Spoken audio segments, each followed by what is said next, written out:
이사야 29장 1절부터 8절 말씀으로 슬프다 아리엘이여라는 제목으로 말씀을 전하겠습니다. 슬프다 아리엘이여. 주제 구절을 1절로 정해봤습니다. 슬프다 아리엘이여. 아리엘은 에루살렘 성을 상징적으로 이야기하는 거예요. 에루살렘 성을 아리엘, 이름이 이쁘죠. 아리엘. 이것이 예루살렘 성전을 상징적으로 이야기합니다. 예루살렘을. 슬프다 에루살렘이여. 에루살렘이여. 네 번 말을 하고 있어요. 1, 2절까지 포함해서. 다윗이 진친 성읍이여 해마다 절기가 도래오려니와. 이것이 사무엘라 5장에 조금 이따 찾아보겠지만 사무엘라 5장에 원래 그 다윗이 예루살렘을 정복하지 못했단 말이죠. 여호수아 때 여부수 족속이라는 사람들을 다 몰아내야 되는데 여호수아 전쟁 때 여부수 사람들을 못 몰아냈어요. 그래서 이 사무엘라 5장에 누가 그 예루살렘에 살고 있냐 하면 여부수족이 살고 있단 말이죠. 근데 그때 다윗이 그 여부수 그 다윗성 예루살렘 성을 무너뜨리고 그걸 다윗성이라고도 하고 예루살렘 성이라고도 하거든요. 그 여부수 사람들을 다 쫓아낸다는 거예요. 이와 같이 내가 이제 너희들 이 다윗의 편에 서서 예루살렘 너희 주민들을 심판하겠다라는 이야기예요. 근데 왜 심판을 하냐? 너희가 우상 숭배를 하고 하나님의 말씀을 멀리 떠났기 때문이다. 내일 보면은 입술로는 주님을 공경하고 마음으로도 멀리 떠났기 때문에 내가 공경하겠다. 근데 1절부터 4절 오늘 보면 1절부터 4절까지는 예루살렘에 대한 심판을 이야기하는 거고요. 그리고 4절부터 8절 마지막 5절부터 8절까지는 예루살렘을 공격했던 이방의 나라들, 열방 나라들을 심판하겠다는 거예요. 이제 예루살렘이든 이방 나라든 간에 하나님의 뜻과 계명대로 살지 아니하고 하나님의 그 뜻이 무엇인지를 이해하지 못하고 깨닫지 못하고 우상 숭배를 하거나 자기 멋대로 살아가는 사람들은 내가 반드시 심판하겠다는 거예요. 그러면서 이제 내일 해야 될 게 뭐냐? 그럼 왜 심판합니까? 심판의 근거가 뭡니까? 하면 입술로는 나를 공경하되 마음으로는 멀다는 거예요. 예배는 드리러 오는데 예배를 왜 드린지를 모른다는 거죠. 우리가 요즘 주일에 이번 주부터 이제 교리를 시작했는데 참 잘한 것 같다는 생각이 들어요. 왜냐하면 다른 날 아침 예배, 수요 예배, 금요 예배 때는 우리가 1시간씩 말씀을 보고 설교를 듣잖아요. 근데 주일날은 처음 오신 분도 있고 인자신앙생활 하신 분도 있고 신앙생활 오래해도 아직까지 기둥과 뿌리 것처럼 교리가 세워져 있지 않는 분들이 너무 많다 보는데 주일날 이렇게 그 교리를 하나하나씩 했는데 우리가 이번 처음 교리가 전적 부패였거든요. 그런데 그렇게 인기 있을 줄 몰랐어요. 전적 부패를 했는데 원래 교리가 재미없거든요. 그래서 조회수가 안 나와야 맞는데 3,200명이나 들었더라고. 그건 3,200명 이건 교리가 재미없는 줄 알았는데 이거 교리를 배우려고 하고 들으려고 하는 사람들이 대한민국에 흩어져 있긴 하구나. 이걸 깨달았어요. 이 교리가 이렇게 배우려고 해서 그래서 다음 주 이번 주일날 걸어보는 주는 뭐겠어요? 무조건적 선택이잖아요. 무조건적 선택. 왜 무조건적 선택을 할 수밖에 없었느냐? 우리의 행위에 따라 구원하는 게 아니고 조건을 따지지도 않고 묻지도 않고 창세전에 택함을 받은 사람만 구원을 받는다. 이게 무조건적 선택이란 말이죠. 그래서 먼저 교리가 칼빈의 5대 교리뿐 아니라 예정, 유기, 성령은 무엇인가, 삼위일체는 뭔가, 교회는 뭔가, 기도는 뭔가, 무지막지해요. 근데 이것을 바르게 세워놔야 혹시 교회 처음 오신 분들이 있으면 그걸 추천해주고 한번 들어보세요. 해서 들어보면 따로 이렇게 또 반복해서 한꺼번에 초신자가 한 30명 와보면 좋겠어요. 그러면 이제 따로 교육을 하면 되는데 가뭄에 콩나듯이 아주 한 명 한번 오니까 어떻게 이걸 공부를 시킬 수는 없잖아요. 근데 교회는요 그런 공부시키라고 교회를 세운 거예요. 교회를 어디 가서 시킬 거예요? 학교에서 시켜요. 학교에서 삼위일체가 뭔가 유기가 뭔가 예정이 뭔가 그걸 공부시키지는 않잖아요. 어디서 시킬 거예요? 문화센터에서 그런 걸 시킬 겁니까? 교회는 하나님의 말씀을 그 교리를 바르게 가르치라고 교회를 세워놨는데 이제 교회는 관심이 없어. 왜? 교회 성장에 도움이 안 되니까. 그래서 일꾼 만드는 법, 봉사하는 거, 헌신하는 방법, 전도하는 법 이런 거에 관심이 있지 교리가 관심이 없어진 지가 오래됐단 말이죠. 근데 뜻밖의 아침에 눈 떠서 보니까 3,200명이나 그것을 관심이 있긴 있는구나. 그래서 새로운 또 한국교회의 소망과 희망을 또 발견하게 됐어요. 교리를 알아야 돼요. 교리를 모르면 이게 뿌리쳐 흔들리는 거예요. 그 교리를 안 가르쳤기 때문에 수많은 사람들이 신땡땡이에 넘어가서 목사도 넘어가고 장로도 넘어가고 권사도 넘어가고 신땡땡이에서 전도 제일 하지 말라고 경계령을 내린 사람들이 어딘 줄 아세요? 천주교예요. 천주교 사람들은 아예 전도를 하지 마라 그래요. 왜요? 와도 1,000원 내니까 와도 1,000원 내니까 1,000원 내니까 와도 아무리 교육을 시켜도 전도도 안 돼. 헌금도 안 돼. 그러니까 아예 전도하지 마라. 그럼 천주교는 어떻게 먹고 살까요? 아주 좋은 질문을 했어요. 왜냐? 그러면 복음 믿음 플러스 행위예요. 그 원론이. 그러니까 행위가 믿음도 있어야 되지만 행위도 있어야 된다. 그러니까 죽을 때 많은 재산을 전 재산을 많이 기부를 하고 죽어요. 왜요? 행위가 선해야 되니까 구원을 받으니까. 그래서 내 헌금을 낼 때는 풋돈으로 내다가 죽을 때는 먹돈으로 내고 죽으니까 좋은 거예요. 우리 불교는 절간 운영은 어떻게 된다? 석가탄신날 하루 올방에서 1년을 쓰는 것처럼. 근데 우리 개신교는 어떻게 해요? 그날 오면 그날 한 주 꼬박꼬박 내가지고 운영 방식이 틀린 거예요. 근데 이단이 접근하지 못한 건 천주교야. 왜? 그렇게 교육을 시켜봤대. 근지 내라, 봉사해라, 돈 내라. 근데 습관이 안 돼. 20년, 30년 습관이 안 돼 있는데, 그런데도 개신교인도 전도에 가면 또 그렇게 또 천국에 윗자리에 올라서 가려고 또 그렇게 열심히 하네. 열심히 해서 천국 가려고. 우리도 천국 가기 힘든데 천국 가려고 그렇게 열심히 낸다는 거예요. 그래서 개신교인들을 전도해라. 그 무신론자들 전도 하나 한다. 안 해요. 아예 교육시키기가 힘들어. 그러니까 만만한 게 개신교에 그것도 밑에 서리 집사는 시키지 마라. 인정으로 성도도 전도하지 마라. 누구? 목사, 장로, 권사. 그런 사람들이 교리 자기네들이 말하는 교리를 하면 눈이 돌아가는 거죠. 근데 그건 교리가 아닙니다. 왜 교리가 아니냐? 교리는 반드시 역사성과 전통성이 있어야 돼요. 이거 중요한 내용입니다. 교리는 내가 저기 고라산에 가서 40일 금식하고 하나님께 계시를 받는다고 내가 교리를 만들어서 자 내가 오늘 하나님께 직접 직통 계시를 받아갖고 교리를 만들었습니다. 그리고 여러분에게 말하면 그 말 들으라 마라. 들으면 안 되는 거예요. 왜? 역사성이 없고 전통성이 없잖아요. 이것은요 반드시 교리가 만들어지려면 역사성과 전통성이 있어야 돼. 그러면서 다른 교리들과 싸우고 해서 진짜 교리가 뭔가가 만들어져야 되는 거예요.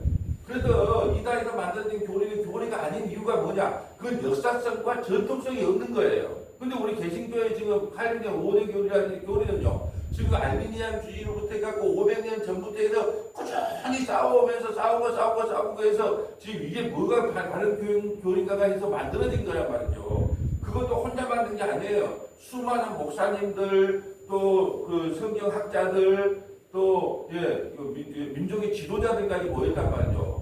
모든 사람들이 모여가지고 도대체 성경에 대한 핵심이 무엇인가 압정 요약해 놓은 것이 교리집이란 말이에요. 특별히 칼빈의 5대 교리, 우리 장로교이기 때문에 그거 밴드에다 올려놨는데 교회의 주인은 누굽니까? 얼마나 공부를 열심히 해요. 예수님. 그리고 교회 대표는 누굽니까? 목사님. 그러면 성도들의 대표는 누굽니까? 장로님. 교인은 뭡니까? 성삼일체 하나님을 믿고 십자가의 무거운 짐을 그거에 지었다고 고백한 사람들 뭐라고 한다? 교인이라고 한다. 성도라고 한다. 전부 다 전부 밴드에다 올려놨어요. 읽어만 보면 되는데 우리 새벽예배 목사들이 제일 싫어하는 새벽예배 누가 만들었다? 1907년에 길선주 목사님이 잠이 안 와가지고 가서 새벽에 기도 좀 하니까 교회가 부흥하는 거야. 그래서 우리 한국에서 만들어진 거예요. 길선주 목사님이 1907년. 여러분이 안 읽어보니까 지금 모르는 거예요. 다 이 교회의 기본적인 성도들이 알아야 될 것을 밴드에 다 적어놨어. 근데 좋아요가 안 눌러요. 읽었어요. 은혜 받았어요. 안 해? 쌩까하게 목사는 알아듣든지 못 알아듣든지 매일 올려. 나는 쌩까도 여러분은 쌩까도 목사는 끝까지 올리는 거예요. 읽고 말고. 그거 읽어보면 기본적인 건 다 나와요. 장로교회 창시자는 누굽니까? 칼빈. 그리고 감리교회 창시자는 누굽니까? 웨슬리. 그러면 감리교와 우리 칼빈주의 차이점이 뭡니까? 그럼 만민구원설. 우리는요 제한속죄. 전부 그냥 올려놨다니까요. 여수 성만하게 밴드에 뭐 우리 교인들만 들어올 수 있어요. 우리 교회에서 나간 사람들은 나가도 돼요. 예, 나 일부러 탈퇴를 안 시키고 있지만 우리 교인들만 와서 읽으라고 우리 성만하게 밴드를 만들어 놓은 거예요. 가서 한번 읽어보세요. 그 몇 가지 그쭉 요약만 해도 여러분이 빨리 기독교인으로 정착할 수 있다니까요. 자, 1절 봅니다. 슬프다. 너도 슬퍼요. 안 읽으니까. 근데 그 이사야 시작하면서 첫 설교가 뭔지 아세요? 슬프다. 왜 슬퍼요? 말귀를 못 알아먹으니까. 그렇게 말씀을 해도 말귀를 못 알아먹어. 그러니까 슬프다. 아리엘이여, 예루살렘이여, 아리엘이여, 다윗이 진친 성읍이여, 해마다 절기가 돌아오냐. 해마다 절기가 돌아오면 뭐 하겠느냐? 그 절기의 의미를 모르는데 6월절을 지켜도 6월절을 양잡고 제사를 지내잖아요? 그럼 왜 6월절 어린 양이 죽었는지를 모르고 양잡고 소잡으면 우리에게 복을 준다니까 하기 싫어도 가서 해보자. 오늘날 마찬가지죠. 아이고 그래도 내가 뭐 장로고 안수집사고 권사인데 주일날 예배는 드려줘야지. 예배 드리면 무슨 의미가 있겠냐는 거예요. 예배의 의미를 모르는데. 그러니까 이게 교리를 모르는데 교회에 와서 아예 성경 자체가 문외한인데 와서 예배 드린다고 하나님께서 그걸 받겠느냐는 거예요. 처음 오는 사람들이야 모르는 게 당연하지만 교회 다니게 20년 30년 됐는데 아무것도 몰라. 그래도 아직도 교회를 가다가 뭐 성적이다 있었고 예배당이라고 수천 번 이야기해도 아직은 성전에 뭐 기도가 많이 쌓인 성전이다. 아이고 아직까지 무식한 소리를 해요. 왜요? 들은 적이 없으니까 배운 적이 없으니까. 이제 성령과는 우리가 성전이에요. 영적 예배당 성전 안에는 똥 푸는 곳을 넣으면 안 돼요. 화장실이 있으면 안 된다니까요. 사택이 있으면 안 돼요. 그렇게 하면 성전이라고 부를 수가 없는 거예요. 그런데 지금은 화장실도 있고 사택도 있고 뭐 다 있는데 그것도 성전이라는 거예요. 성전. 왜 그럴까요? 배운 적이 없으니까. 그걸 가르쳐야 되는데 배운 적이 없으니까. 우리는 여수 서문학교의 예배당. 예배당. 나 예배당에 예배드리러 간다니. 그것이 맞지. 뭐 성전이 뭐 어쩌고. 성전은 우리 몸이 성전이에요. 이거 지금 왜 어떤 배경이냐. 자, 한번 찾아보면 옆에다 한번 적어볼까요? 사무엘하 5장 1절부터 12절. 사무엘하 5장 1절부터 12절. 자, 다윗이 예루살렘을 이제 정복하는 내용인데요. 볼까요? 내가 이제는 다윗 편에 서가지고 이 성을 무너뜨리겠다 이 말이에요. 그 여부수 족속을 무너뜨린 것처럼. 자, 원래 이제 다윗에 대해서 이스라엘에는 통일 왕국의 왕이 3명 있어요. 누구예요? 1대가 사울, 2대가 누구? 다윗, 세 번째가 솔로몬. 각각 몇 년씩 다 들려요. 40년씩 얼마나 애국이 좋아요. 그리고 이제 솔로몬 때 이제 솔로몬의 아들 때 이제 나라가 분열돼요. 뭘로? 북이스라엘과 남유다로. 북이스라엘은 10지파, 남유다는 2지파. 그리고 이제 나눠진 거예요. 근데 아직까지 솔로몬이 지금 그 다윗이 왕으로 등극할 때 헤브론이라는 곳에 있어요. 거기서 7년 6개월 동안 왕을 해요. 7년 6개월 동안. 통일 왕국을 못 만든 거예요. 아직까지 북이스라엘 땅이 남아있고 정복하지 못한 땅이 남아있어요. 그런데 이제 최종적으로 이 예루살렘 성을 정복함으로 통일 왕국의 왕이 된 거예요. 근데 예루살렘에서 33년을 다스리고 헤브론에서 7년 6개월을 다스리고 그게 정확하게 40년 6개월을 했어요. 누가요? 다윗이 이제 예루살렘 성을 공격하는 내용을 한번 볼까요? 이스라엘 모든 지파가 헤브론에 이르러 다윗에게 나와 이르되 보소서 우리는 왕의 한 고륙이니이다.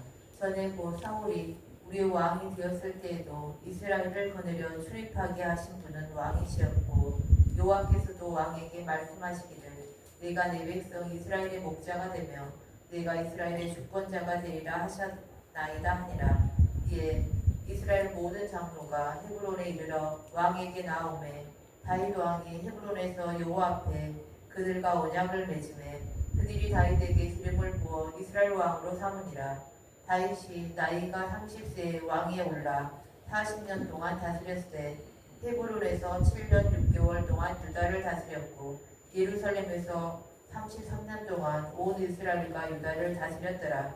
왕과 그의 부하들이 예루살렘으로 가서 그 땅 주민 여부수 사람을 치려하매 그 사람들이 다윗에게 이르되 네가 결코 이리로 들어오지 못하리라. 맹인과 다리 저는 자라도 너를 물리치리라 하니 그들 생각에는 다윗이 이리로 들어오지 못하리라 함이나. 아멘. 지금 예루살렘 성에는 누가 사보니 여부수 사람들이 살고 있는데 다윗이 공격을 하려고 하니까 놀려요. 뭐라고 놀린다고요? 맹인과 다리 찢은 사람, 야, 우리 다 가서 술 마시고 놀고 있자. 그럼 맹인과 다리 찢은 사람 몇 사람만 해놓도 이 성이 너무 단단하기 때문에 다윗이 우리를 공격하지 못해 하면서 조롱을 하는 거예요.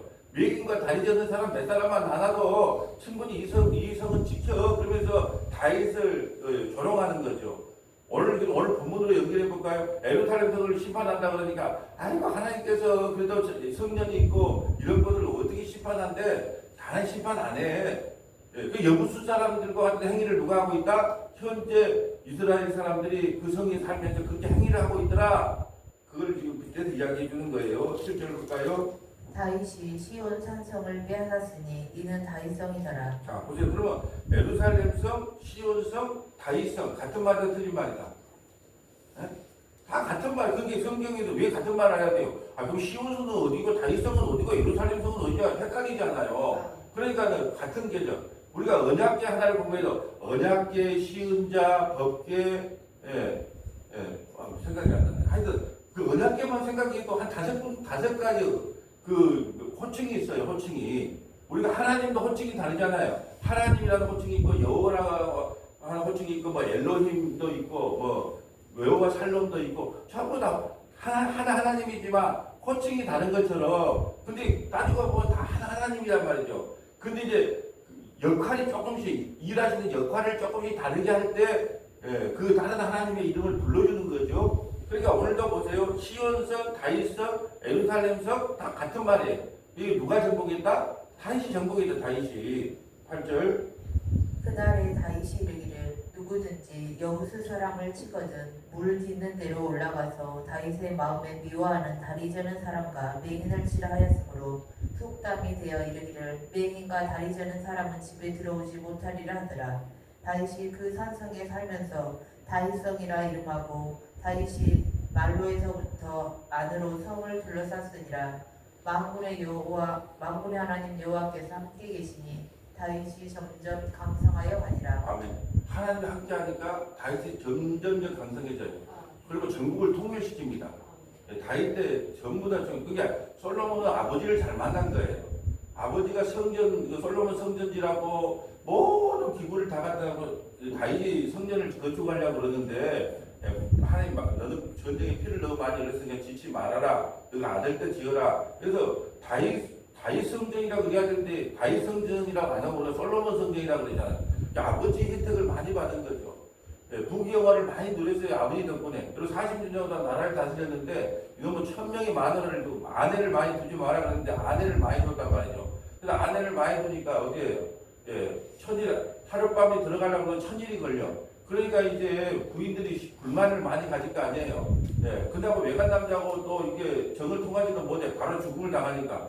그러니까 자기 이방시에서 갖고 왔던 신들을 모시고 싶은 거예요. 그래서 산당들을 다 지어주고 1000명에 대한 산당들을 다 지어줘요.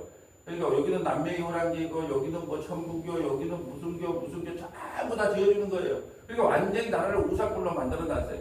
누가요? 가장 지혜롭다는 솔로몬이. 아무리 지혜로워도요 만원을 해볼 수는 없는 거예요 세상에. 이렇게 지혜로운 여자가 있어도 안 돼. 1000명이나 있으면 여자가 있었는데 뭐예요. 그리고 세상에 모르는 게 없어 솔로몬은. 그래서 의학 박사, 식물학 박사, 동물학 박사, 또 신학 박사, 또 찬양도 잘해. 음악 박사. 수많은 박사가 있었어요. 솔로몬은.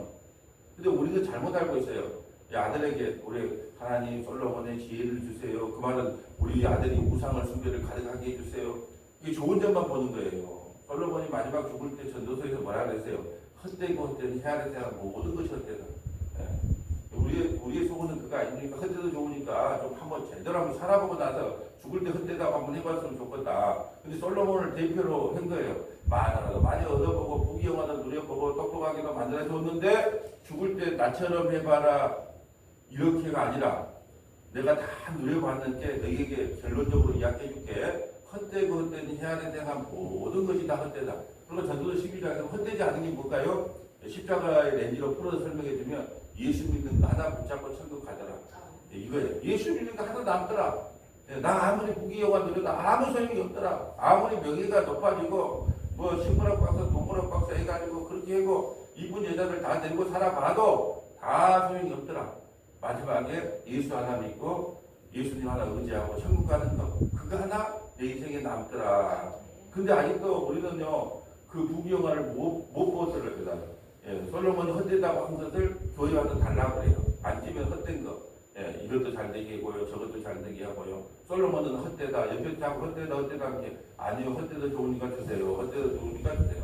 우리의 신앙이 그렇단 말이죠. 오늘 본문으로 볼까요? 2절 봅니다. 내가 아리엘을 괴롭게 하리니 아리엘은 지금 누가 살아요? 남유다의 사람들이 살고 있잖아요. 근데 괴롭게 하니 누가 괴롭혀요? 하나님이 괴롭힌다니까. 하나님이 자기 백성을 괴롭혀요. 왜 괴롭힌다고요? 잘 모르겠죠. 문맥을 따라 보면 알아요.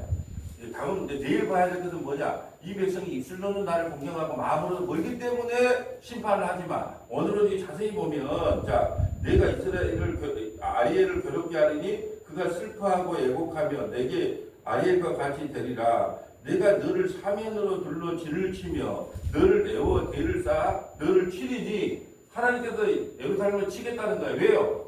왜냐? 자 4절이 나와요. 내가 낮아져서 땅에게 말하여 내 말소리가 나직이 티끌에게 날 것이라. 내 목소리가 신접한 자의 목소리같이. 내 목소리가 신접한 자.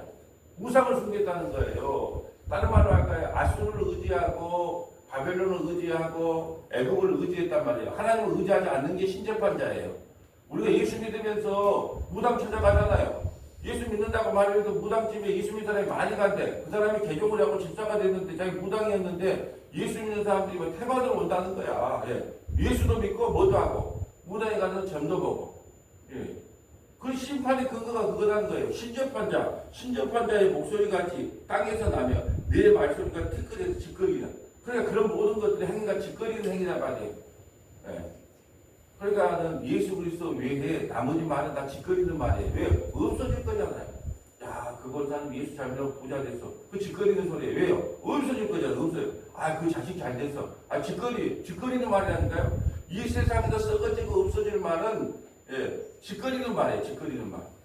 그러니까 누가 예수 믿었더만 병이 나았다더라. 예수 믿었더만 자식이 잘 됐다더라. 예수 믿었더만 남편 사업이 잘 됐다더라. 예수 믿었더만 좋은 사이를 얻었다더라. 좋은 며느리를 얻었다더라. 야, 예수 믿고 복 많이 받았네. 그럼 그 짓거리는 소리. 그러면 안 짓거리는 소리는 뭘까요? 영원히 썩지 않고 영원한 것. 자, 예수를 내가 영접하고 나니까 확실히 고난이 찾아오더라. 친구들도 날 멀리하고, 사람들은 나를 조롱거리고. 야, 아침 예배, 수요예배 몰라 나가냐? 주일날 한 번만 나가도 되는데. 미국이나 네덜란드 좀 봐라. 한 명은 그냥 주일날 하루 나가도 되잖아. 그러니까 지금 쇠탕이기가 더 빠른 거예요. 할머니들만 남아있잖아요. 우리는 그나마 아침 8시마다 모여서 한국교회는 새벽 예배가 있고 아침 예배가 있으니까 그나마 버텨가는 거예요. 썩지 않고 영원한 것만 전하는 것을 안짓거림이라고 하고 세상에 없어지고 썩어질 것으로 도구로 삼는 것을 짓거림이라고 이야기하는 거예요. 1절부터 4절까지는 예루살렘에 대한 심판이고 이제 5절부터 8절까지는 예루살렘을 괴롭힌 사람 있잖아요. 내 아들은 누가 때린다? 내가 때려야지. 내가 왜 네가 왜 때려 내 아들을? 그러면서 이제 그 이방의 예루살렘을 괴롭혔던 나라들을 심판하는 내용이에요. 5절. 그럴지라도 동그라미부터 동그라미까지가 한 단락이에요. 동그라미 쳐진 거 맞죠? 최소한 그 정도는 읽어줘야지 문맥을 따라 본 거예요. 자, 그럴지라도 내 대적의 무리는 세미한 티끌 같겠고, 자, 대적이 아무리 예루살렘을 대적한다 하더라도 세미한 티끌 같고, 강포한 자의 무리는 날려가는 겨 같으니 그 일이 순식간에 갑자기 일어날 것이라. 만군의 여호와께서 우레와 지진과 큰 소리와 해오리 바람과 폭풍과 맹렬한 불꽃으로 그들을 징별할 것이라. 예루살렘 아리엘을 괴롭혔던 아리엘을 못살게 물었던 이방 나라들까지도 하나님께서 진멸하겠다는 거예요. 아리엘을 치는 열방의 무리 곧 아리엘과 그 요새를 쳐서 그를 공고하게 하는 모든 자는 꿈같이 밤의 환상같이라. 꿈이 배고프다고 꿈속에 빵 먹는다고 배가 불러지겠느냐 이 말이에요. 목마르다고 꿈속에 목마르다고 그냥 꿈속에서 물을 한 바퀴씩 마셨다고 그게 채워지겠느냐. 그러잖아요. 교회도 마찬가지죠. 교회가 가득 차는 꿈에서 교회가 가득 차고 막 상처받은 사람들이 막 오고 혈투파리들이 오고 해골 같은 사람들이 오는 걸 내가 봤어요. 봤는데도 실질적으로 채워지냐? 안 채워지는 거예요. 꿈은 꿈이었구나. 언제 채워질 줄은 모르지만 8절 줄인 자가 꿈에 먹었을지라도 깨면 그 속에 여전히 비고 막 배가 고파서 빵빵빵빵 생각하다가 빵 먹는 꿈을 꿨는데도 눈을 뜨니까 여전히 비고 목마른 자가 꿈에 마셨을지라도 너무 날씨가 덥다 생맥주 한 잔 먹고 잤으면 좋겠다 해서 해갖고 꿈속에서 생맥주 한 잔을 먹고 깨도 어떻게 한다? 시원하다 안 시원하다? 안 시원하다. 꿈은 꿈이요. 그 속에 갈증이 있는 것 같이 시온산을 치는 열방의 무리가 그와 같아. 시온산 나오잖아요. 에루살렘성 또 다윗성 그 괴롭힌 사람도 이와 같이 헛꿈이다. 헛된 꿈이다. 왜? 내가 심판해도 내가 하지. 니까지 것들이 뭔데 우리 백성 나를 자기 백성 우리 내 아들들 내 딸들을 네가 뭔데 심판을 해? 그래도 우리를 괴롭힌 사람들을 진멸하겠다는 거예요. 자, 하나님께서 왜 이런 심판을 하시는지, 왜 우시는지 한번 찾아볼게요. 이사야 1장 2절부터 14절, 이사야 1장 2절부터 14절, 에스겔 4장 1절부터 8절, 에스겔 4장 1절부터 8절, 누가복음 19장 41절부터 48절, 누가복음 19장 41절부터 48절, 요한복음 2장 19절부터 21절, 요한복음 2장 19절부터 21절, 이사야 53장 4절부터 6절, 이사야 53장 4절부터 6절, 계시록 18장 1절부터 4절, 계시록 18장 1절부터 4절. 자, 왜 이스라엘 백성들이 심판을 받는가? 이사야 1장 2절 가볼까요? 이사야 1장 2절. 우리가 첫 번째 여기 슬프다 했어요. 슬프다. 우리 첫 번째 슬퍼가 슬프다 했잖아요. 자, 1장 2절. 하늘이여 들으라, 땅이여 귀를 기울이라. 여호와께서 말씀하시기를 내가 자식을 양육하였거늘 그들이 나를 거역하였도다. 소는 그 임자를 알고 나귀는 그 주인의 구유를 알건만은 이스라엘은 알지 못하고 나의 백성은 깨닫지 못하는도다 하셨도다. 짐승만도 못하다는 거야. 자기 백성이. 소도 임자를 알고 소도 주인을 아니까 주인의 아들 조그마한 거 6살짜리가 와서 이게 이 줄을 끌고 가서 딸려온다니까 주인의 아들인 걸 알고. 근데 하나님의 백성들은 하나님을 모르는데 임자를 몰라. 지 마음대로 한다는 거예요. 자, 4절 볼까요? 슬프다 범죄한 나라요 허물진 백성이요 행악의 종자요 행위가 부패한 자식이로다. 그들이 여호와를 버리며 이스라엘의 거룩하신 이를 만홀히 여겨 멀리하고 물러갔도다. 너희가 어찌하여 매를 더 맞으려고 폐역을 거듭하느냐. 온 머리는 병들었고 온 마음은 피곤하였으며 발바닥까지 머리까지 발바닥에서 머리까지 성한 곳이 없이 상한 것과 터진 것과 새로 맞은 흔적뿐이거늘 그것을 짜며 싸매며 기름으로 부드럽게 함을 받지 못하였도다. 너희의 땅은 황폐하였고 너희의 성읍들은 불에 탔고 너희의 토지는 너희 목전에서 이방인에게 삼켜졌으며 이방인에게 파괴된 같이 황폐하였고 땅을 씌우는 포도원의 망대같이 참외밭의 원두막같이 에워싸인 성읍같이 겨우 남았도다. 만군의 여호와께서 우리를 위하여 생존자를 조금 남겨두지 아니하셨다면 우리가 소동받고 고모라 같았으리로다. 너희 소돔의 간원들아 여호와의 말씀을 들을지어다. 너희 고모라의 백성아 우리 하나님의 법에 귀를 기울일지어다. 여호와께서 말씀하시되 너희의 무수한 재물이 내게 무엇이 유익하뇨. 나는 순양의 번제와 살찐 짐승의 기름에 배불렀고 나는 수송아지나 어린 양이나 순념소의 피를 기뻐하지 아니하노라. 자, 무슨 말이냐 하면 양 잡고 소 잡은데 누군가가 나 때문에 나의 죄 때문에 죽는다는 애통과 국률함이 없이 나 양 잡고 소 잡았으니까 나 복 줄 거지요. 그런 사람들을 뭐라고 한다고요? 12절 볼까요? 너희가 내 앞에 보이러 오니 이것을 누가 너희에게 요구하였느냐. 내 마당만 밟을 뿐이니라. 헛된 재물을 다시 가져오지 말라. 분향은 내가 가증히 여기는 바요. 월삭과 안식일과 대회로 모이는 것도 그러하니 성회와 아울러 악을 행하는 것을 내가 견디지 못하겠노라. 아멘. 절기가 오면 뭐하냐? 그 절기의 의미도 모르는데 지금 뭐 6월절 지킨다는 데가 있죠. 6월절을 지킨 게 아니고 6월절 어린 양 대신 예수를 믿는 것이 구원의 길인데 아직도 6월절을 지킨다는 사람이 있어요. 아직도 안식일을 지킨다는 파가 있어요. 왜? 성경에 대대에 기억하여 지키라 그러니까. 안식일의 주인 대신 예수님을 믿는 것이 안식일을 지키는 것이고요. 6월절을 지키는 것이 아니고 6월절 어린 양 대신 예수의 피를 믿는 것이 6월절을 지키는 건데 그걸 몰라. 왜 그럴까요? 눈과 귀가 가려졌기 때문에 모르죠. 몰라. 그 의미를 모른단 말이에요. 대대의 지키라는 것은 어린 양이 피 아니면 구원을 받을 수 없다는 것을 대대의 지킬 규례라고 말하는 거예요. 그걸 문자적으로 지금도 지키란 말이 아니고 양 끌고 가서 만날 잡아먹으려고 제사장도 다시 세우고 다시 해봐야 될 거 아니에요. 그런 대로 앞뒤가 문맥적으로 아예 안 맞는 말을 해도 그저 그렇게 믿고서 하는 거예요. 불쌍한 인생들이라니까요. 14절 볼까요? 내 마음이 너희의 월삭과 정한 절기를 싫어하나니 그것이 내게 무거운 짐이라 내가 지기에 공부하였느니라. 너희가 손을 펼 때에 내가 내 눈을 너희에게서 가리고 너희가 많이 기도할지라도 내가 듣지 아니하리니 이는 너희의 손에 피가 가득함이라. 아멘. 예루살렘 성이 멸망하는 이후 심판받는 이유에 대해서 말씀입니다. 자, 에스겔 4장 가볼까요? 에스겔 4장. 에스겔은 겔라고 되어 있어요. 그 에스겔 4장. 에스겔은 어디서 지금 기록한 거죠? 바벨론 포로에 우리 다 봤어요. 바벨론 포로에 끌려가서 이 말씀을 기록했단 말이죠. 근데 아직까지 예루살렘 성이 망하기 전이거든요. 무너지기 전이에요. 이게 사람들이 자꾸 돌아가려 그래. 에레미야 70년 동안 그것도 시집가고 장가가고 살으라고 했는데 자꾸 돌아가려고 한단 말이죠. 그때 하나님께서 예루살렘 성은 반드시 무너진다. 너희는 돌아가지 마라. 너희들 심판받아야 된다는 걸 그림 언어로 행위 언어로 보여주는 것이 에스겔 4장 1절이에요. 이것은 바벨론 포로 시절 때 지금 기록한 거예요. 한번 읽어주세요. 너 인자야 톱판을 가져다가 그것을 내 앞에 놓고 한 성읍 곧 예루살렘을 그 위에 그리고 그 성읍을 에워싸되 그것을 향하여 사다리를 세우고 그것을 향하여 흙으로 언덕을 쌓고 그것을 향하여 진을 치고 그것을 향하여 공 형태를 둘러세우고 또 철판을 가져다가 너와 성읍 사이에 두어 철벽을 삼고 성을 포위하는 것처럼 에워싸라. 이것이 이스라엘 족속에게 징조가 되리라.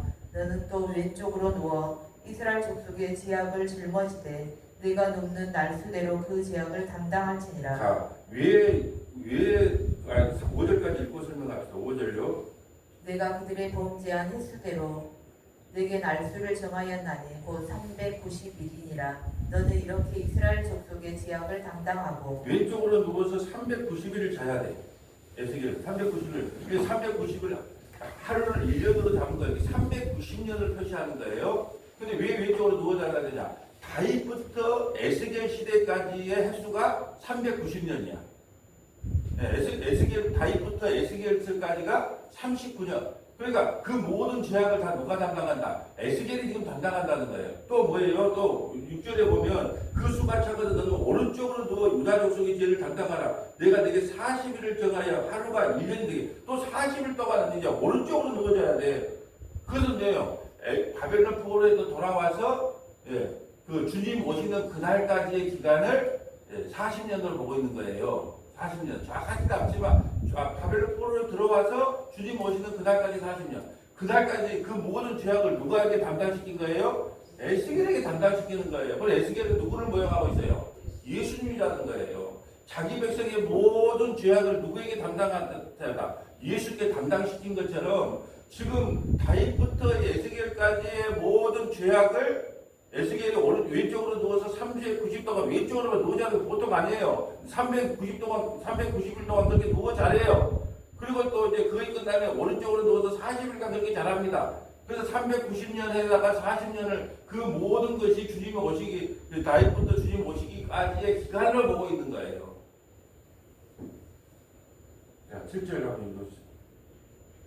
너는 또 내 얼굴을 에워싸이 예루살렘 쪽으로 향하고 팔을 걷어 올리고 예언하라. 내가 줄로 너를 동일이니 내가 에워싸는 날이 끝나기까지 몸을 이리저리 돌리지 못하리라. 아멘. 네가 완전히 심판을 네가 감당하기 전까지는 몸을 돌리지 못한다는 게 우리가 구원받을 길이 아무것도 없다는 거예요. 이 시대에 예수님의 은혜가 아니면 주님이 오시지 않으면 구원받을 자 아무도 없다. 이 구약의 선지자들은요, 예수님이 이 땅에 오셔서 하실 일이 뭔가를 그림원으로 보여줬던 사람이에요. 이스라엘의 모든 죄악을 담당했던 사람들이에요. 그리고 하나님 말씀을 바르게 선포했던 사람들이에요. 그게 좋은 하나도 혜택이 없어. 에레미야를 보면 이거 너희 70년 동안 한국 가서 그것도 장가가고 시집가고 열심히 살아라 그냥. 근데요, 거짓 선지자들 2년 만에 돌아오는데 뭔 소리냐? 또 거짓 선지자들 이건 우리 예루살렘 성은 망하지 않는다. 성전 이제 하나님께서 망하게 하겠느냐? 하나님께서 이 성전도 헐 것이다. 스테반 도리만 죽을 때 어떻게 해요? 예, 막 그냥 헤롯 성전 좋은 걸 막 자랑하는 거예요. 이 성전이 있고, 그러니까 이 성전에서 우리가 예배하면 우리에게 복을 줄 거다. 그러니까 스테반이 뭐라고 합니까? 하나님은 너희가 지은 손에 계시지 않는다. 하나님은 우주 마음을 속에 존재하는데 너희가 지어놓은 곳에 계시겠느냐? 그러니까 오른손에 가서 노래 맞아 죽고, 이제 하여튼 바른 소리를 하면 뭐한다? 노래 맞아 죽어요. 항상요. 예, 바른 말을 하면 교회도 성장이 안 돼. 예, 성도들한테 존경도 별로 못 받아. 예. 근데요, 율법으로 가르치면 어떻게 된다? 무섭거든요. 왜요? 뭐, 빚진 자의 마음을 자꾸 심어주는 거예요. 오늘 권사님 성경 10장 읽으세요, 안 읽으세요? 기도 몇 분 했습니까? 아침 예배 일찍 나왔어요? 뭐, 그런 게 다 법으로 갖고 말하면 꼼짝달싹 못해. 목사가 요 법으로 갖고 이야기하면요, 목사한테 뒤에 들 사람은 아무도 없어요. 모든 것이 은혜입니다. 그러니까 이렇게 하는 거지. 법으로 되면요. 네. 그래서 일부러 주어 뒤에다가 하루에 성경 몇 장 읽기, 기도 몇 분 하게나. 그러고 이제 목사님 상담실로 불러. 한 명씩. 자, 장로님, 이번 주에 이거 읽었습니까? 뭐 하러 다니, 오늘 이번 주에 이거 몇 장 읽었어요? 기도 몇 분 했습니까? OX. 대부분 해답을 왜 먹고 살기 바빠. 네, 먹고 살기도 바쁘고 상상 눈치 보기도 바쁘고 놀러 다니기도 바빠 죽었는데 그걸 언제 읽고 있습니까? 그러니까 목사님 말에 빚을 진다 안 진다. 항상 미안한 마음을 갖고 있어. 네, 미안한 마음을 가지면 그 사람이 뭐 부탁하면 들어줘야 된다 안 들어준다.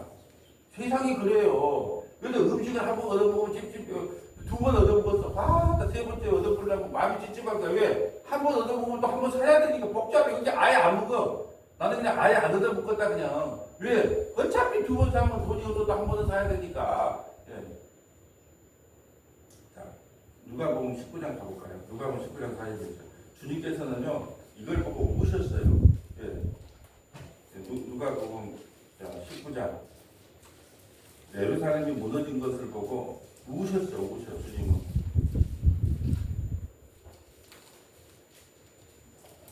누가복음 19장 41절. 가까이 오사 성을 보시고 우시며 이르시되 너도 오늘 평화에 관한 일을 알았더라면 좋을 뻔하였거니와 지금 내 눈에 숨겨졌도다. 날이 이를지라 내 원수들이 토둔을 쌓고 너를 둘러 사면으로 가두고 또 너와 및 그 가운데 있는 내 자식들을 땅에 메어치며 돌 하나도 돌 위에 남기지 아니하리니 이는 내가 보살핌 받는 나를 알지 못함을 이남이니라 하시니라. 자, 문맥을 따라 보면 왜 예수님께서 우셨냐? 내 성전이 왜 망한 줄 아냐? 45년 성전에 들어가서 장사하는 자들 내쫓으며 그들에게 기록된 바 내 집은 만민이 기도하는 집이라 하였거든. 너희는 강도의 소굴을 만들었거든.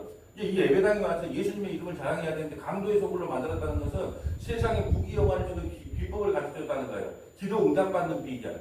예. 항상 비결을 그들이 만든지 몰라. 비결. 그러니까 예배당으로서의 온전한 기도를 하지 못하는 걸 보고 우셨어요. 결국은 하나님께서 그 성전을 어떻게 해요? 이게 그때 성전이 헤롯 성전이거든요. 예, AD 70년에 티도스 장군이라고 하는 로마의 장군이 와서 완전히 쑥대밭을 만들어버려요. 근데 주님은 그걸 아신다 모르신다? 아고 사람들은 모르니까 우리 예루살렘 성전이요 이곳에 대해 제사하면 하나님께서 우리에게 복을 주겠지. 근데 예수님의 눈으로는 장사하는 소굴로 만들어버린 거예요. 그래서 교회 오면 뭐예요? 전부 다 끼리끼리 놀아. 우리 교회는 어째 적으니까 그래 안 하지만 큰 교회 가면은 변호사들은 변호사대로, 정치인은 정치인대로, 사학가는 사학가대로, 예, 전부 다, 예, 맛있게 놀아. 왜 놀아요? 자기한테 도움을 받으려면. 그래서 식당을 하면 항상 어느 교회로 가라? 큰 교회로 가라. 그리고 그 큰 교회, 그 근방의 큰 교회로 가라. 왜? 그래 밥을 한 번 더 팔아주니까 모든 게 장사치야. 예. 그래서 뭐라고 우리 교회도 변호사도 있고 세무사도 있고 뭐도 있으면 도움 받으려고 가는 사람도 많다니까요. 그래서 이민 목회가 미국에 있는 이민 목회가 한국 사람들이 가서 목회하는 걸 이민 목회라고 그러거든요. 왜 어려운 줄 아세요? 전부 상처받은 사람들이 많이 이민 교회에 모이거든요. 고향도 그리워하고 상처들이 많아. 그러다 보니 목사님이 그 한국 사람들 구하자 그 김치찌개도 좀 해서 이렇게 만들라고 온단 말이죠. 근데 삐지기도 또 잘 삐져. 왜? 상처받은 사람들이 삐지기를 잘 삐져. 그러니까 그 사람들이 다 모여놓으니까 이민 목회 보통 엄청 어려운 게 아니에요. 그래서 이민 목회에 성공하면 성공이라는 말이 좀 이상하지만 하여튼 이민 목회에서 잘하면 한국에 총정을 해도 다 견뎌낸다는 말이 있어요. 그만큼 이민 목회가 어렵습니다. 상처받은 사람. 자, 지금 예수님께 왜 우시냐? 사람들은 막 이게 막 장사의 소굴이 되고 막 그냥 헤롯 성전이 너무 좋은데 예수님은 미래 일을 알고 계시잖아요. 이거 곧 망하는데 내 죽고 나서 한 30년 후에 AD 70년에 로마의 장군이 와서 완전히 쑥대밭을 만들어버리고 아이들은 그냥 맺혀버리고 뭐 임산부는 배를 갈라버리고 그런 고난이 오는데 그걸 몰라. 예수님만 알아. 그러니까 우세요, 웃어. 그러면 예수님이 웃었단 말이 있어요? 성경에 울었단 말이 있어요? 예수님이 웃었단 말이 한마디 없어요. 근데 어디 뭐 예배당 뭐 밖에다가 막 웃으면 나는 그건 정말 성경적이 아니라고 생각해요. 차라리 예수님의 눈물 흘린 거, 이 세상을 보면서 한 사람의 눈물 흘린 그림을 그려놔야지 예수님이 막 그냥 막 만년에 웃음을 띠고 있는 그림 맞죠? 예배당에다 그 그려놓은 거. 그건 성경적이가 아닌 거. 예수님이 웃었단 말이 하나도 없어요. 그러니까 차라리 예수님의 눈물을 그냥 땀방울이 핏방울 되도록 막 눈물을 뚝뚝뚝 떨어지는 걸 딱 해놓으면 왜 예수님 우세요? 그러면 너희들은 세상이 먹고 살기 좋다고 내 백성들이 전부 세상으로 나가지만 이 세상은 곧 멸망할 세상인 것을 나는 안다. 그게 바로 선견자라 그래요. 선견자는 미래를 보는 사람이에요. 그래서 우는 거예요. 이 세상 사람들은 이 세상이 얼마나 살기 좋아졌는데 내가 왜 빨리 죽으려고 그래? 했으면 더 오래 살아야지. 근데 예수님은 우셔요. 우셔. 이걸 병행 구절이 이제 요한복음 2장 19절이거든요. 요한복음 2장 19절 가볼까요? 요한복음 2장 19절. 이걸 병행 구절 같이 이제 한번 읽어보면 좋아요. 2장 19절 가볼까요? 예수께서 대답하여 이르시되 너희가 이 성전을 헐라 내가 사흘 동안에 이르리라. 유대인들이 이르되 이 성전은 46년 동안에 지었거늘 내가 3일 동안에 일으키겠느냐 하더라. 그러나 예수는 성전된 자기 육체를 가리켜 말씀하신 것이라. 죽은 자 가운데서 살아나신 후에야 제자들이 이 말씀하신 것을 기억하고 성경과 예수께서 하신 말씀을 믿었더라. 예수님이 왜 이 말씀하세요? 13절을 볼까요? 예루살렘에 올라가요. 근데 14절로 성전 안에서 소와 양과 비둘기 파는 사람과 돈 바꾸는 사람들이 앉아있는 것을 보고 노고로 채찍을 만드다. 양이나 소나 성전을 내쫓고 돈 바꾸는 사람들이 돈을 쏟으면 상을 엎으시고. 예수님 성격이 이 정도예요. 나하고는 비교가 안 돼. 그 뭐 상을 뒤집어 엎고 그래도 눈치라도 있으니까 좀 좋게 말하려고 이래 쓰잖아요. 예수님은 뒤에 엎어버려요. 비둘기 파는 사람들이 이것을 여기서 가져가. 왜요? 비둘기 파는 사람들은 가난한 사람들이거든요. 그러니까 다른 사람들 다 쫓아내고 엎어버려도 비둘기 파는 사람들은 너무 가난한 사람이기 때문에 가져가라. 참 예수님 여기서도 또 자비를 베푸네. 가난한 사람들에게. 가져가라. 내 아버지의 집은 장사하는 집으로 만들지 말라. 결국 이것으로 인하여 예수님께서는 이 헤롯 성전을 헐어버리겠다는 거예요. 헐어버리고 진짜 성전을 만들어주겠다. 십자가에 죽으시고 부활하신 후에 성령을 보내줘서 이제 성령 받은 우리가 성전이에요. 성전. 하나님 우리 안에 머물고 계세요. 자, 이사야 5장 4절 볼까요? 이사야 53장. 이사야 53장은 고난받은 종에 대한 이야기예요. 이사야 53장 4절. 예수님께서 우시고 슬픔을 담당하셔야 우리가 구원을 받는다. 이사야 53장 4절을 볼까요? 그는 실로 우리의 질고를 지고 우리의 슬픔을 당하였거늘 우리는 생각하기를 그는 징벌을 받아 하나님께 맞으며 고난을 당한다 하였노라. 슬프다 그래. 슬프다. 우리가 슬픔을 대신 당해야 되는데 우리의 슬픔을 고난받은 종이 대신 지겠다는 이야기예요. 자, 4절 다시 한번 읽어주세요. 그는 실로 우리의 질고를 지고 우리의 슬픔을 당하였거늘 우리는 생각하기를 그는 징벌을 받아 하나님께 맞으며 고난을 당한다 하였노라. 그가 찔림은 우리의 허물 때문이요 그가 상함은 우리의 죄악 때문이라. 그가 징계를 받음으로 우리는 평화를 누리고 그가 채찍에 맞음으로 우리는 나음을 받았도다. 우리는 다 양 같아서 그를 행하여 각기 제 길로 갔거늘 여호와께서는 우리 모두의 죄악을 그에게 담당시키셨도다.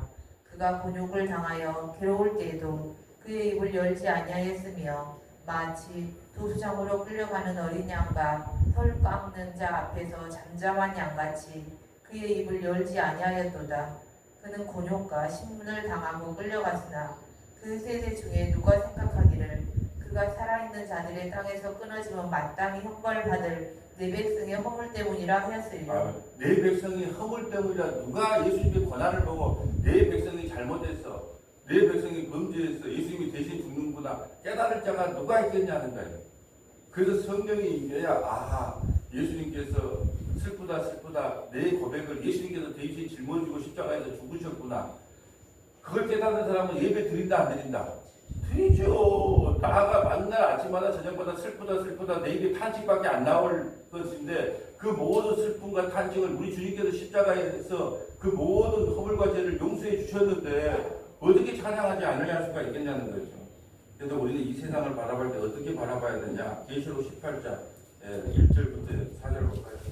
매번 봤지만 그런데 이 세상 예루살렘 망하였도다 화로다 예루살렘이 아니라 이 세상을 보고 우리가 이렇게 심판을 외쳐야 된다는 거예요. 이 세상 좋은 세상이 아니고 곧 망할 세상이구나.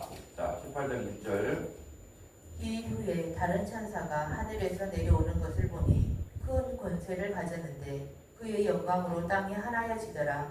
힘찬 음성으로 외쳐 이르되 무너졌도다 무너졌도다 큰 성 바벨론이여 귀신의 처소와 각종 더러운 영이 모이는 곳과 각종 더럽고 가증한 새들이 모이는 곳이 되었도다. 그 음행의 진노의 포도주로 말미암아 만국이 무너졌으며 또 땅의 왕들이 그와 더불어 음행하였으며 땅의 상인들도 그 사치의 세력으로 치부하였더라 하더라.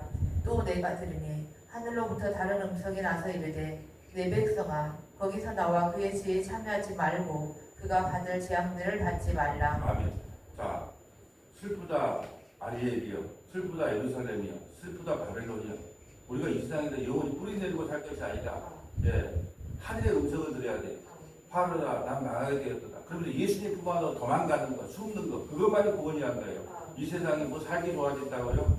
아무리 살기 좋은 세상이라 할지라도 하나님께서는 멸망할 세상으로 보고 있어요. 왜? 죄악으로 가득한 세상이기 때문에 그런다는 거죠. 말씀을 정리합니다. 우리는요 늘 슬프다 이런 탄식을 달고 살아요. 근데 그 진짜 슬픔을 감당하는 분은 누구냐? 우리 주님이시다는 거예요. 그래서 우리가 가끔 슬프지 만날 슬프지 않잖아요. 좋은 날도 많고 근데 가끔 슬픔이 한번 찾아와요. 근데 여러분이 뭘 생각하시라? 우리 주님 나는 매일 슬픔에 사로잡혀 있어야 되는데 그나마 주님께서 모든 슬픔을 감당하셨기 때문에 가끔 나에게 그 슬픔을 한 번씩 깨닫게 하려고 슬픔을 주셨을 뿐이구나. 내 슬픔을 담당해 주신 주님 감사합니다. 이 고백으로 하루하루 살아가는 저와 여러분 되시기를 주님의 이름으로 소망합니다. 아버지 감사합니다. 이 세상은 망할 슬픔의 세상입니다. 그러나 영적인 눈이 가린 사람들은 이 세상이 먹고 살고 참 좋은 세상으로 변해간다고 착각을 일으키게 합니다.